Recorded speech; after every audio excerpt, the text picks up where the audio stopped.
এবারে সত্যি চিন্তা হচ্ছে দাদা, কখন গেছে সার্থকী, এখনো অবধি ফিরলো না। আচ্ছা, ছেলেটা কোথায় যাচ্ছে একবার জিজ্ঞেস করতে পারলে না? জানো ওর মনের অবস্থা ভালো নেই। কি আশ্চর্য, আমি তো নিজেই জানতাম না, আমাকে তো ননি একটু আগে বললো। আচ্ছা, অভ্রর সঙ্গে বেরোয়নি তো? কি বলছো কি তোমরা? দাদা ভাই আমার সাথে বেরোয়নি, আমি একা বেরিয়েছিলাম। কোথায় গেছে ও? তাহলে গেল কোথায় ছেলেটা? হ্যাঁ গো, আমার কিন্তু খুব ভয় করছে, তুমি আরেকবার ফোন করো না। আরে ফোন করিনি, দেখো তো এখনো চেষ্টা করছে ইন্দিরা, পাওয়া যাচ্ছে না তো। ছোট মা, আমি বলছি আমার মনে হচ্ছে কিন্তু এই সব কিছুর জন্য দায়ী মামনি। তুমি দেখো ঠিক করে, যেদিন থেকে বাড়িতে এসছে সেদিন থেকে একটার পর একটা রোজ কিছু না কিছু ঘটে চলেছে। আজকেও ইনফ্যাক্ট দাদাভাইকে কিছু না কিছু এমন একটা বলেছে যার জন্য দাদাভাই বৌরানীকে খোঁজার জন্য বাইরে বেরিয়ে গেছে, আমি শিওর।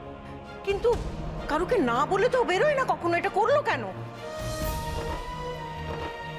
তাহলে কি বিদিশা? আচ্ছা, বিদিশা কোথায়? তাকে একবার জিজ্ঞেস করো না। বিদিশা বাড়িতে থাকলে তো, ও তো ঝিলমিলের সঙ্গে বেরিয়েছে। তার মানে কোথায় গেছে? আচ্ছা, কি হচ্ছে কি বাড়িতে? কোনো নিয়ম নেই? যার যখন খুশি যেখানে ইচ্ছে চলে যাবে, কাউকে বলে যাওয়ার প্রয়োজন মনে করে না? তাদের নিয়ম থাকলে তো সবার ক্ষেত্রে সেটা একই হওয়া উচিত, তাই না?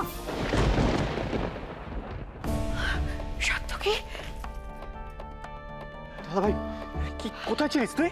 হ্যাঁ, এদিকে আরে বস একবার বলে যাবি তো। আমরা সবাই চিন্তা করছি তোর জন্য। আমার ছেলে আমার সাথে ছিল, এতে বলে যাওয়ার কি আছে?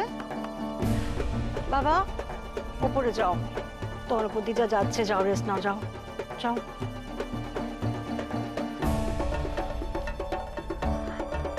আচ্ছা, কি কথা হচ্ছিল যেন? নিয়ম নিয়ে কি কথা হচ্ছিল? এখন থাকো সব কথা। আসলে সার্থকী অনেকক্ষণ বাড়ির বাইরে ছিল, তাই সবাই চিন্তা করছিল। হ্যাঁ, সে তো সবাই চিন্তা করবে, সবাই তো তোমার মতো না নিশ্চিন্ত হয়ে বসে থাকবে। কি বলছো কি বিদিশা? তুমি জানো ছোট কি টেনশন করছিল সার্থকী ফিরছে না বলে? হ্যাঁ বন্ধি, ঘরে বসে বসে টেনশন করাটা এমন কিছু আহামরি ব্যাপার নয়।